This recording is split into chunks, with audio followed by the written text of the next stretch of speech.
सारथी संस्थेच्या विरोधात मराठा समाजाचे विद्यार्थी पुन्हा एकदा आक्रमक झालेत। सारथीच्या प्रलंबित प्रश्नांसाठी मराठा समाजाच्या विद्यार्थ्यांनी पुण्यातील सारथी कार्यालयाच्या बाहेर आंदोलन सुरू केले। या आंदोलनामध्ये विद्यार्थ्यांनी जनता दरबार भरवलेला आहे। जनता दरबारामध्ये सर्व विद्यार्थी आपापले प्रश्न मांडणार आहेत। तर या संदर्भात अधिक माहिती घेऊयात आमचे प्रतिनिधी नितीन पाटणकर यांच्याकडून। नितीन, काय अधिकचे अपडेट्स मिळतात? विद्यार्थ्यांचं आंदोलन सुरू आहे।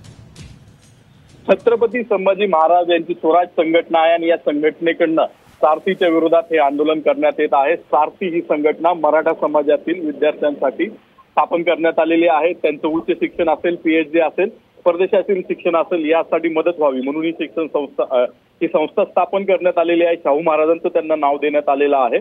मात्र या संस्थेला मागील काही वर्षांपासून निरीची चणचण जाणवते। त्याचबरोबर अधिकारी कर्मचारी यांची देखील चणचण जाणवते। त्या विरोधात हे सर्व आंदोलन आहे। विद्यार्थ्यांना मदत होत नाहीये म्हणून हे आंदोलन। धन्यवाद आपण दिलेल्या माहितीसाठी। देऊ शकत नाही स्कॉलरशिप आणि 104 कोटी रुपये या संस्थेचे विनावापरा पडून राहतात। हे 104 कोटी विनावापरा पडून राहिले म्हणून देखील या काकड्याला तुम्ही निष्काळजी ठरवू शकता आणि याला या खुर्चीवरनं काढू शकता। जोपर्यंत आमच्यापर्यंत सुटत नाही तोपर्यंत आम्ही या ठिकाणी झोपून आंदोलन करणार आहोत।